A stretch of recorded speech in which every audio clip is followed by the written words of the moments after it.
tu kina lai tu kan soi tu hi kapur le maya ni zana tangin ngani buat sai china kan buat sai zo le thei lawa tun khenin soi bel tu hi kalafiat bel zela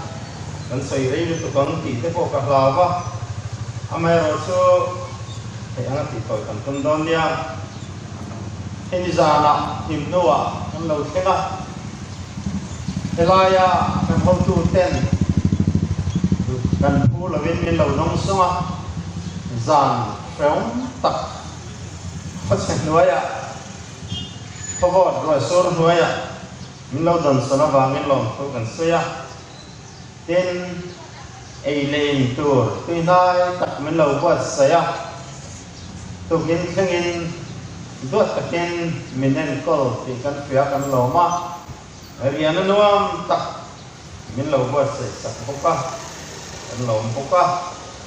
ten kan lom lu tur tela su kan sia tangin helai kuale helai biala kan mi sia la te kan mi prat ko pen ten nia het yang hi an ni ti hi ke ko hian kan sia del zela o alom lu tur hian kan pu te kan president te le kan leader te an man rem chan lai han ni hla sela awahan sadonen peter ruwa oma in sitte po anabio he ani tin hei areu pakia ke po ka pe soi bai khat na turania chusan min ti pura kong le la ma san min ti zam deu he kalom tak zet ani tin kan hun sermang tu soi kha ngun takin kalau mai khát kha đủ tốt tai la gan mi lom lu thar tu tenen hian in lom lu tin kun ser mang tu thu soya kan đủ tốt tai la ho le ta dai po ni la kan ba ko to em o ti in kai tua ami ma takin renza ba hi dele lama ti ma mi mala chuan ka fa te lo kai shui tu ania wangin katan mi thar ani lova ani lan na loya kun han man te pa atlu le zual nian ka ya lom tak se dane tu soi tak kan hai kan ho tu thar tu te kan mi thar te lom lu na hun kan hang patanga hongain heng uwe sang sen sang te pu ti lo chom lu na te pu ke fra te pu ngonia khang te an thut mona changin lo ding sela lo lo chung khamai takin an per lo donia hey ZPM party para engma nun ngang la nei lo party ro party retei pol dam te soi dana peichuan le ber har ber manga ram rom bol tu ro hoisen taka in lo pen so ki kan lom tak zeta ZPM min ron kai khoi tu ren lo takin kan lo lom lu ta cheu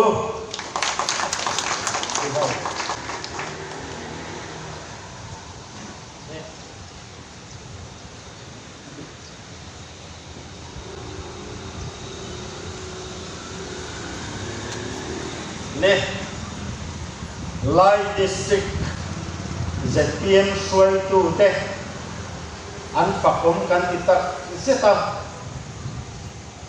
kanan soi ho china ZPM in helaya mun alwa dan te lung setakinan soi china ade set amit mai om mangeti kun lai ko in chelu takin an lo tuar frama ajan kon mu sit trong kam te el sen trong kan te an dong thina an lung te ko thina an lo zak ko thina ni ti te kan fiat puya ama ero chu sel takin question takin tun hun he an lo shroi tena atul zain voting zange ka mudon ti ngai to lovin ZPM mấy chữ xịt nó tụ đến anh đầu bên xua cái in thành thế anh đầu phê tổ chỉ đó hệ dùng rất là vàng hiền gần ZPM xuôi tụ ni mế thì cần xua mà chúng là vàng thú cần sấy một lần này tụ là hiền dù mấy chữ chú mấy quy chân tiêu tụ đến thế là bia là cái người phát không khen thế không anh lâu bên suốt ta tụi nó cho hun rây lâu té hiền Mizoram kum hi lồng lại trong hiền càng cho nên kan suat tir vek kan tum do này in kan nung akum alo tharkuna hay cho nên tụi nó kan suai tu te ang trục lệ an ai ro quỷ te ko han te la lâu hello ta sẽ là cần nung lâu gắn lệ tuổi thế hi Johanna na soyang David anh thầy không quý thật là quốc ngắn đi lâu thì tuổi thế cần nó buộc mê nghe chung thế sẽ cần hát lệ là cần lo mê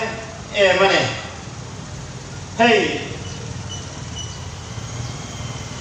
Autonomous District Council kan ti mai chin atrang hian hero pui tak asuak lo thei lo ti ni china kan ngai pa zok twa hen samdur agriculture project te kaladan hydel project te in kaladan multimodal transport project te in Mangpui airfield te heng ba pa ko he project dan tam ta ko chung kan tar lan zau te po chu amal malin nilenga soi ho dai an ni veka tu kina yang kan soi seng ho don lo ba he this second helai area in kong franga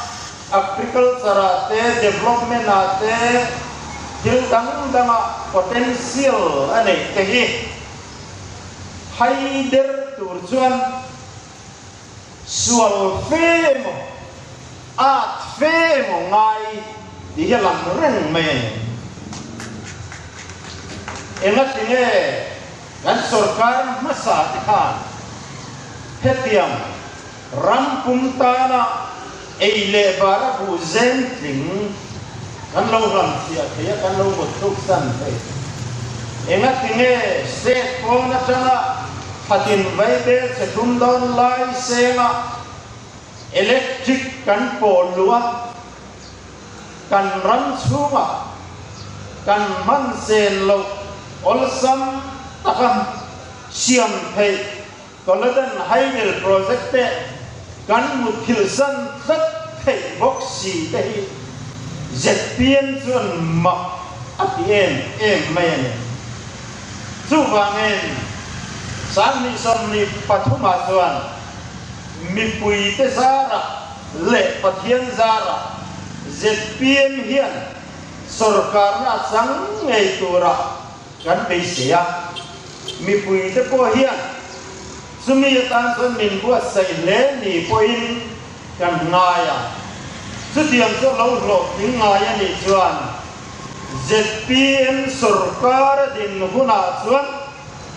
Mizoram hian luksau policy siam chu ti lo thei lo ane bu kan ei du chuan sabdur project kan haider thiang lo electric kan si do chuan kaladan haidel project hi kan mu ban thiang lo ram dang te ne in sum don ton na kan nei du ani chuan Southeast Asia in zoom don ton na mun poi mo te zinga chirtel nge tur long tlai kho pui te sai ha kho pui te po kan en kan thiang lo reng kan vai mi chin san thiang lo reng asan chin hi toi te su kan lo seve long tlai le kalpata in kar hi tui pui ko ma ken zariat por vela ni ti kan lo sia ai zo la tanga kalkat su ken sang khat sari le ti dai ni su wangin tui transport te hi apoi mo a blo maliala khovel kum puya transport a sum don na in kalpo na tan bung rakhier ber na tan apoi mo ber tui kong ani ti khovel puya tan tu man kan hai lo su wangin tu na kan KMTTP project te hi Haider po tumila lam sia po tumila khovelin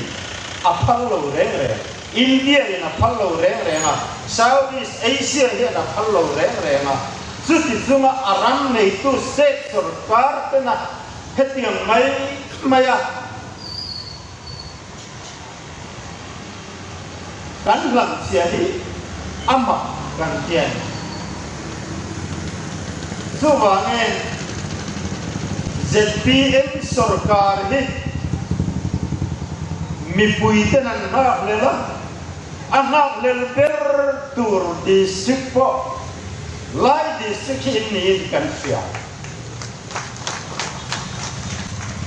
ZPM sarkar guna sutiang na kok thei tur chuan helai district atang hian MLA pahni tal in lo tho ve tura kan ngai ne din kan tho don ni te po hen kan sia kan lo me mani chim tui pui district undivided kan ti chin MLA tiang panga atang hian palital chu kan tho ve don lo mi he district he khopui kan mangaya ni chuan asiam tu tur MLA kan pho chok tur ania sang mi som ni pathuma chuan kan ngai thap ta kang pha khoya po han jin pe lila hei tun kum chung hian MLA bial kwa tun hi bial som kan pan ve na ni ta nak tu lo ka som pa kan nak tu lo ka som pani la kan pam ve do na ni ya chung zong kan kal na muna lo soi chu ni je kan ngai tha kang phan in khan le huna chuan ZPM in sarkar ve to do anti ve nimin lok khan aizola chu huilan taxi ka mang ve ya ka driver chuan ka pu in pol ve mai son da na ke soya kei hi an veng ka soi lo banga sumi venga MLA unit president kani in pol ka zom don lo ka vote don cheu min tiane chu tiang chu ram phuma hian khopui chunga changani lo MADC in khan kha solokar thum ka variak vea tong koloma son vai nga ka kalman ne chunga po chuan in than le huna chuan ZPM sarkar tur party chu anni anti-sel tunin thana chuan he khoi ko som ni ba in mulobang ba se MLA in than huna ro chuan in thing do ti in khoi takin an lo soya ke ngin ngai dang kan nei thiam lo ba a kho nei tu te soi chu kan lo pom ve maya kan lo tham om ve maya ne tuna po helaya kan mel phet lem lo te po kan ron muan tu soi masab ber chu sang ni som ni pathuma chuan ZPM sarkar kan lo pe sayang ti zelani chung huna chuan he district council hian he district chin tui pui undivided hian MLA sakia mai ni lo MLA mai lo deuh tur te ko in ron khat chuwa kan lo bi sei to na ni kan sei do ni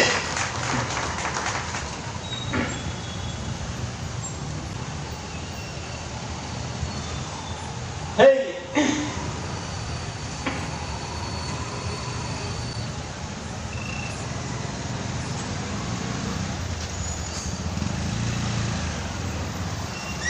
Tawai na mula Nafrok At buhay doon Naka Kantang doon na ganyan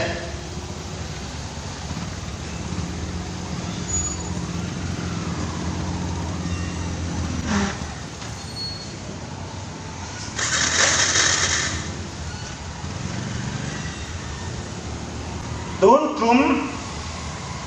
Mizoram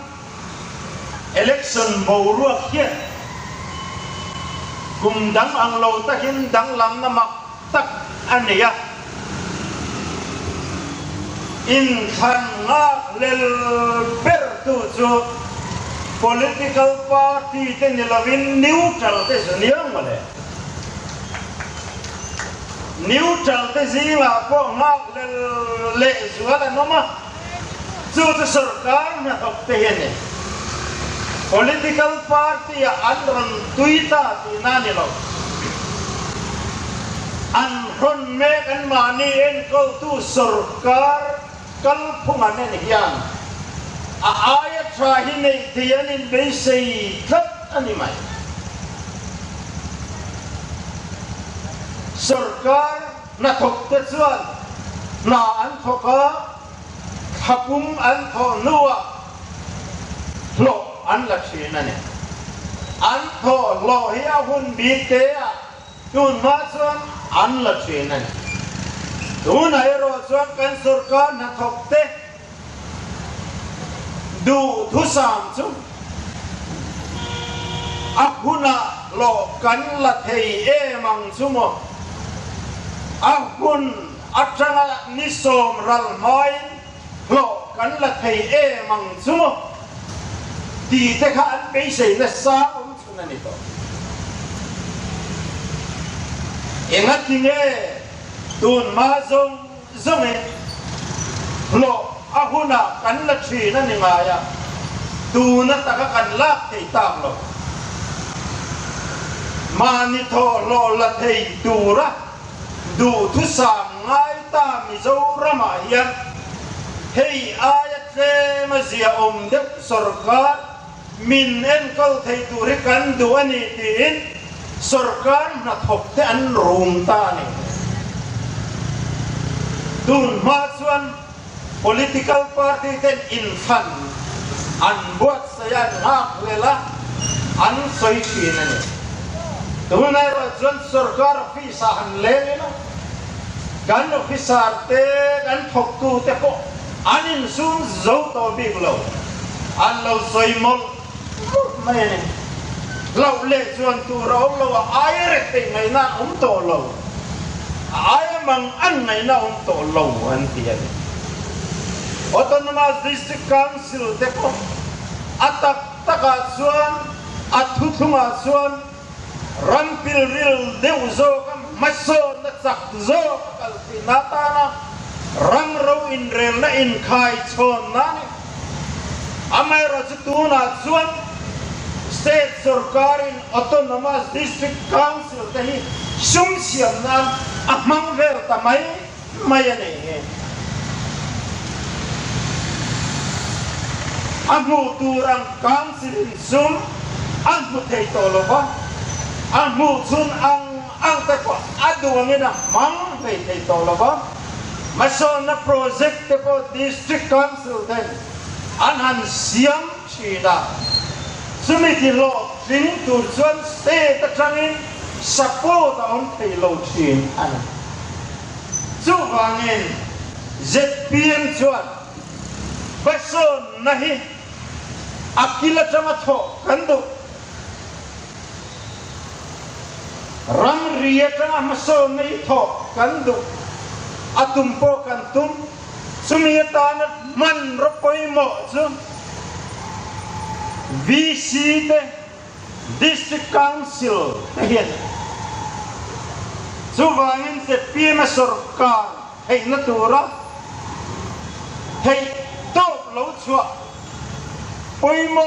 perle man mo pertura kan ngai te District Council te kan ni te he kan sai du kane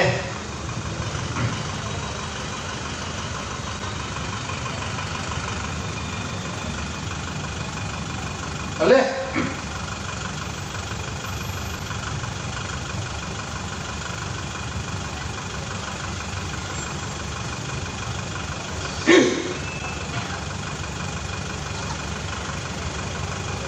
hey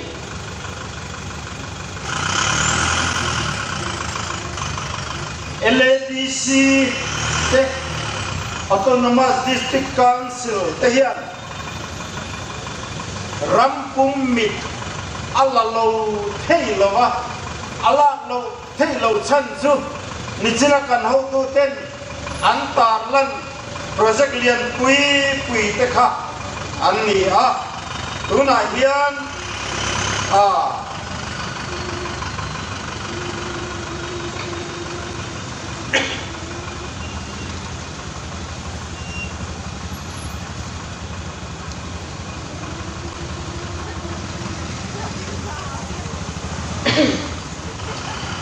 Melo ay kamula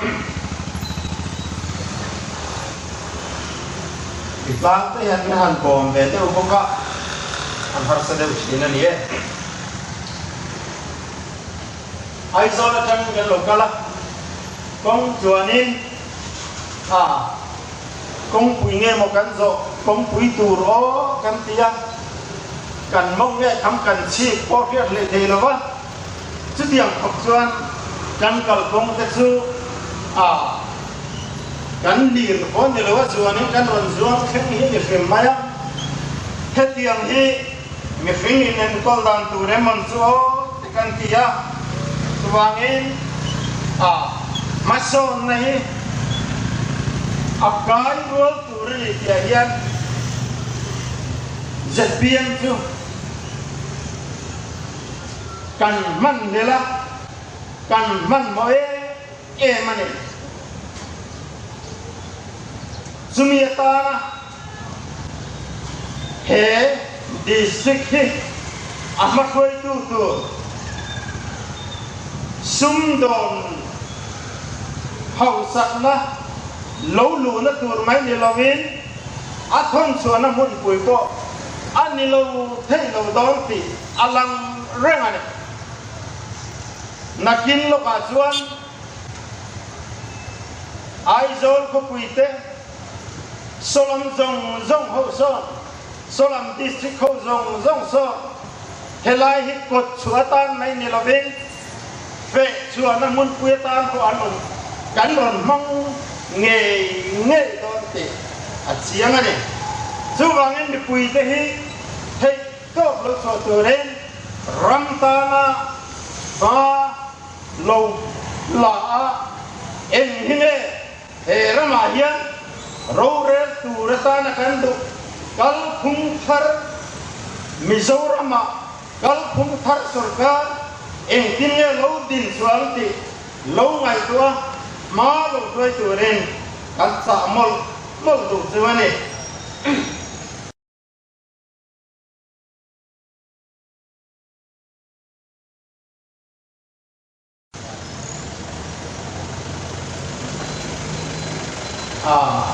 mình sẽ kiếm đi lắm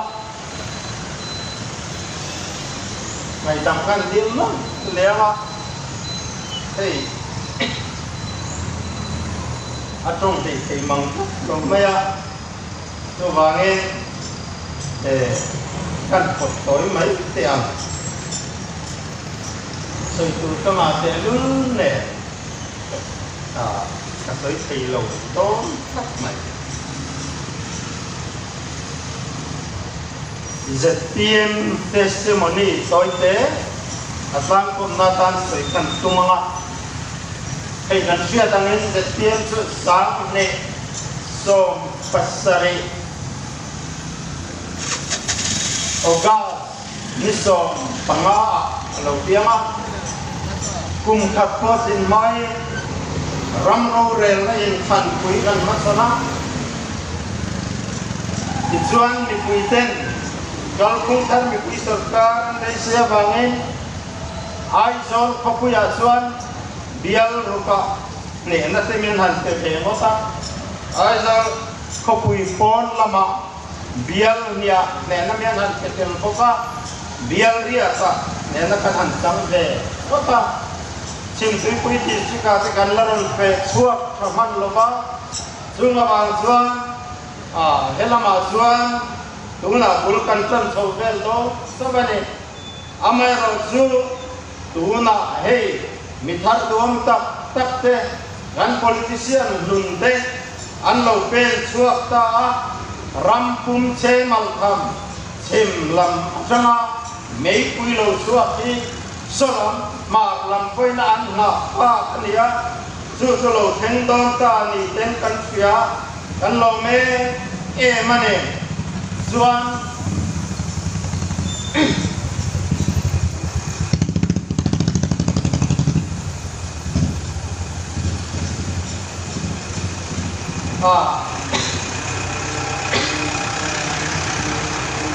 apa keom tak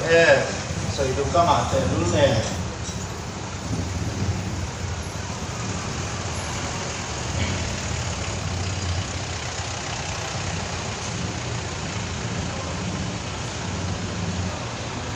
silakan kanemelein pa tidang tena zetiaman be naber su pulal lumapol di le pusat damapol di anoma an pa tisunga harasan nanto ka an lungrual lomba tiyan sa china mun kata konong dun say lomba ano pisa ko at sumlama kudoma pola naman noy lama pisa ka pola nama tiyan tiya tuan tuan naya hiyan lotet lovin district sangaten kan leader tene chuan kan han pe do na tumin nuwa chuan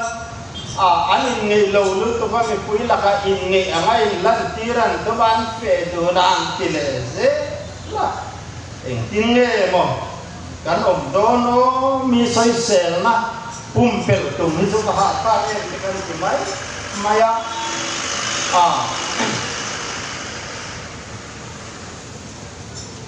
en police ando to en lo so isela ini ro kan kalngai kan kalturan yang kan dia ini pol hi kan dia tangin pol frang pangalai om kan dia bangin tu ni chief minister kan dia ta kan nei ang kan ti chian ngai ni kan dia kan walu pa tene na kan dila chief minister candidate turmin peru gantia sang ni som paria din sana kan pula do mamin pea sang ni som ni pathumin thanlom tura ko hian chu so koi mo le don ni tin kan then le toa ahun so la la mai amaro su kan mamoni gantia kan walu pa ten ni takati sang ni som di pathum chief minister candidate ta pula do mamin pele toa Sudah PM hian kan zabain sen personil kan pumakan opa suwangin pol nia tia soi tu hijuan soi sel tu tangan kia lo bang mai niin kan kia suwangin ZPM hian in huat laemo in el laemo omlo roi tulu beratan li beratan chief ministerial candidate ta ulal doma lungrual takin kan poma sumi pom tu te zinga chuan apom masaberle arot tu ko keima nge hi kaniti ka soi duane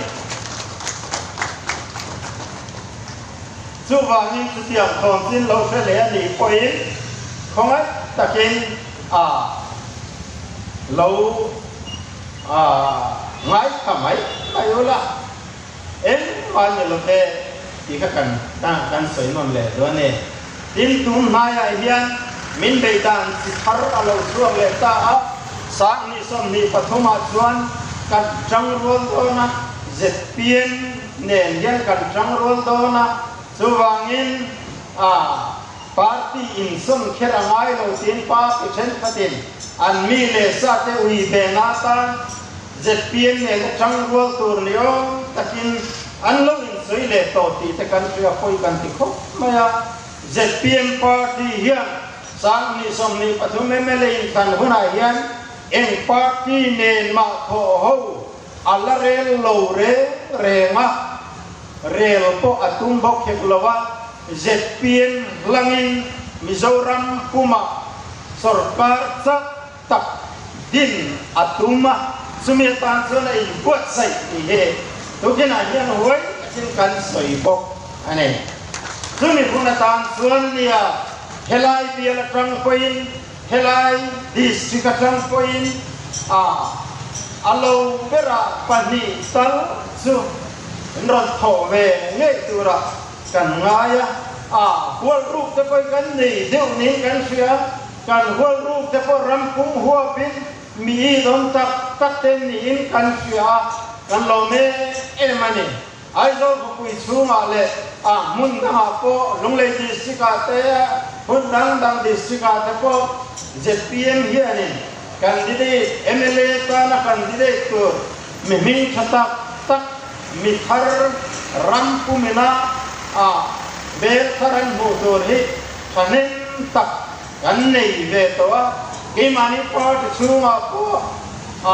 mel thar don tak kan nei nuo to ni tu ba kan khamua takalawam to rin kan ngen tu sewani chuan Mizana Mizon tak tenen hun ton te kanin koma chunga chuan he in valu party te hi ene monom ziale te in nian lo zota an sang hui le tuk le kan valu party hi to te in han soi fi mai min kan sia Mizorama sarkar kal phung hi hun rei takatang khan kan khotlang suai tu te hian an lo boi pui to an lo mangan pui to achan chu zirna ko ma ni se Mizoram hi akan hiam roya tun ma chon le khatsiar yam tam na indiaram kuma pading na kan ni chin tu na zon pangina kan kat to aye se kan nei khat ta e me en krisel na ko ma dam do em mason na ko ma te pui kan han tor me ujon kan mol ko amang antha em doktor ten in dai lo dam do inai dai lo ko krisel na ko ma kan sa hiam na sa me sum tho chua ko ma ni se india rama no ko beramong pha ti nga kan nom chung chu kan sor khan ha thok million ho te han ve ema an mang anga an mani official level election an siam chamot thei bok silova an chunga ramro rel tu te political leader te nom bok si chutiam bok chuan kan ko khan suai tu ten mangang ko khan Israel boldana te ramro rel na sia ni ron homa kan ko khan mi don tak te rui lo pa nan hizoi zoya mi pa theizagan hidasa zuala tuna yan voter zima Mizoram kuma yan mi pa ain mei chia ei sing ni ngotin an tam ton sumi na khin chua chu khovel history na siam taka choi chu mason na taniama krisel na taniama rampuma sual na rui lotin na sataken ram achim buai ta ti khil tia tu ane chu wangen kan sa ko pui thiam ten mang anga kan sarkar na tok senior ten mang anga sa ni som panga vela ka atin hor kho manin hor kho ma at pension mainan salen silapa at pension vele sarkar chana pension de ko kan rong bola chana pension de in mukho mo kha en tin len Mizoram hian sarkar tha alodin khayang kal phung thar alodin khayang sumitan san keini kutar ho hian kongro kan su thian ti en voi tam takan lawin nukhon veya an kurel te je khom turin nau pang an mamawa kanin soilut ve taila mianon zong chuak veya kan senior te zuin an thuzia la khom tuwa le wangzar tuwa an sigret tariya tan kan lo zui ve nek ki na ne zoom ho chuan Mizorama mi thar te le la sarkar lo te ho hi hui kho mila ti chuan polidin sakamuti en he ZPM hi an lo din ta sarkar na tok chief secretary lo ni to te po pahni layan te la IAS senior officer ming chenia lowa sarkar na tok luan suak te an lo nuala en DGP làm te kon lo oma in ko khan rong bo tu senior hun tak ko khan frang ami te an te la zoom ho zing ami tu na hian ZPM a hian a party a ron tel loven tu na kan valu pa te hian ne chu wangin kan valu pa te hian loen ma ZPM in valu patan tu temo som khom ni lobe ZPM din tu ho in pol khom ha tu la hian valu pa kan buat mai zo kan ya chuan kan valu pa den lue an chung changa chezonga huwa chopa an pu te hian ke ni chu kan trap lek ani kan lunga chia kan kinari phalan so wangin kan valu paten thutungan ne ya sarkar har ZPM yan alodin plak chuan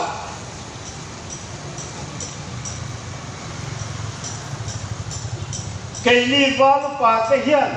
chu sarkar la ka tang chon cheng khat ko han khat la kan dong lo bang te zia hinan dana chu mai ni lo wa chu sarkar a chuan kan chung khat lai na nai te ham khat na dong tu re sarkar na a emo contract na a emo tu ma kan soi pui lo bang te thuan chung khapan su tiang a bang chuan keini ZPM party point kan dan puya valu pakang sil te hi Chief Minister min ruat sak tuatan kan zia khapa party a emo sarkar a emo thelnaya omapiangin thuin mulolo ompal chuan valu patirem atan kan da anga valu patirem ang chu soi buai thei ani lowang te en kan dan puya kan da khapa chu wangin kan chunga min uak tu kan chunga thutlung na siang tu tur te hian he sarkar le he party a hian phang that na pakhat ma kan dong lo bang tin an tiam ve bo ke ni nan ku ta thu nei na kan da ve bo